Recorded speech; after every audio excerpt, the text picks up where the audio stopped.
Bola sepak Malaysia macam biasalah kita tahu memang tengah diuji dari skandal pemain warisan sehinggalah kepada krisis pentadbiran FAM. Baru-baru ni minggu lepas kita tahu Datuk Nor Azman kembali kepada jawatan Setiausaha Agong FAM. Tetapi skandal 7 pemain warisan yang masih digantung oleh FIFA itu masih lagi membelenggu negara kita Malaysia dan juga FAM. Apa maksud semua ini untuk bola sepak negara kita?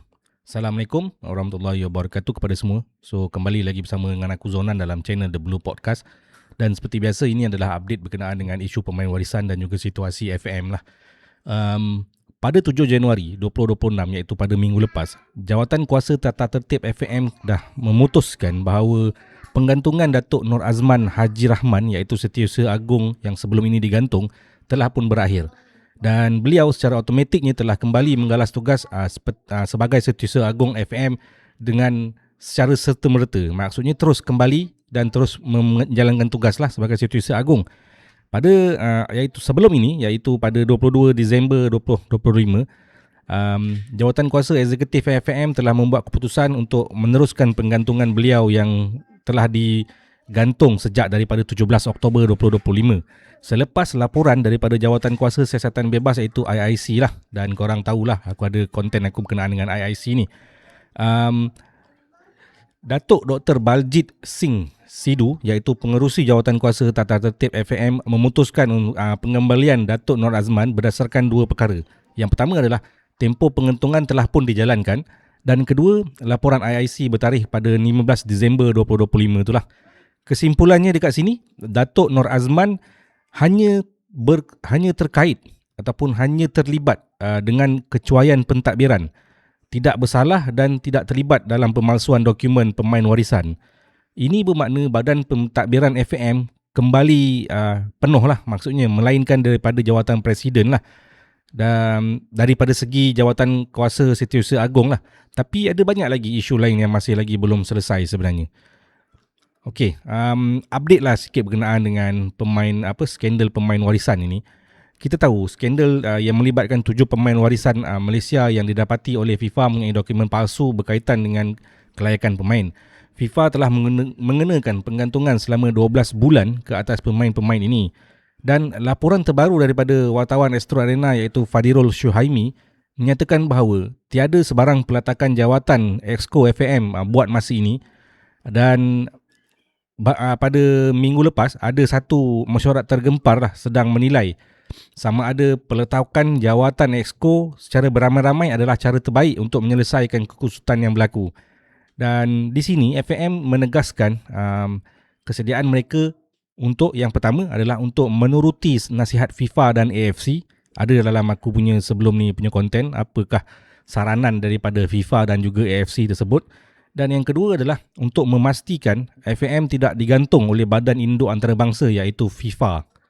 Dan fokus utama FAM kini adalah untuk menyelamatkan kelangsungan bola sepak negara kerana sebarang penggantungan oleh FIFA ataupun AFC akan memberi kesan ataupun impak yang besar kepada semua peringkat lah, termasuklah Liga Tempatan daripada Liga Super sampailah kepada Liga Sosial. Dan secara tak langsung dia akan menjejaskan juga pembangunan pemain muda dan juga kelayakan sama ada pasukan senior ataupun pasukan muda ataupun pasukan belia grassroots untuk kejohanan antarabangsa. Dan apakah ini semua impaknya terhadap bola sepak Malaysia sebenarnya? Okey. Pemain warisan yang digantung mengakibatkan jurang yang besar lah dalam pasukan kebangsaan, terutamanya bagi pertandingan antarabangsa lah seperti kelayakan Piala Asia ataupun Piala Dunia. Dan kes ini juga memberi signal negatif lah kepada pengurusan pengurusan dan juga sistem dokumentasi FAM. Dan walaupun Datuk Nor Azman dia dah kembali, FAM sebagai badan induk masih jelas perlu membaiki pentadbiran dan memastikan semua dokumen pemain yang didaftarkan itu sah dan telus lah. Dalam tempoh pada artikel ataupun laporan yang diberikan oleh wartawan Astro Arena tersebut mengatakan dalam tempoh 2 minggu, dan pada hari yang aku upload ni lagi tinggal dalam seminggu lah lebih kurang macam tu. Barisan FAM, Exco FAM dijangka akan membuat keputusan mengenai perletakan jawatan Exco. Sama ada ia akan dilaksanakan untuk menguraikan kekusutan ataupun mengekalkan status quo lah masih lagi sebagai jawatan Exco. Dan kesimpulannya dekat sini, bola sepak Malaysia macam yang aku cakap sebelum ni berada dalam persimpangan di antara perubahan pentadbiran dan juga pematuhan kepada standard FIFA ataupun AFC. Sebarang keputusan yang diambil akan memberi kesan jangka masa panjang pada pembangunan pemain dan juga kepada reputasi pasukan negara kita iaitu pasukan Harimau Malaya. Dan kesimpulannya, secara umumnya bola sepak Malaysia kini bukan saja diuji di dalam padang tetapi juga diuji di meja pentadbiran iaitu di pejabat FAM tu kan, di Kelana Jaya tu, di Wisma FAM.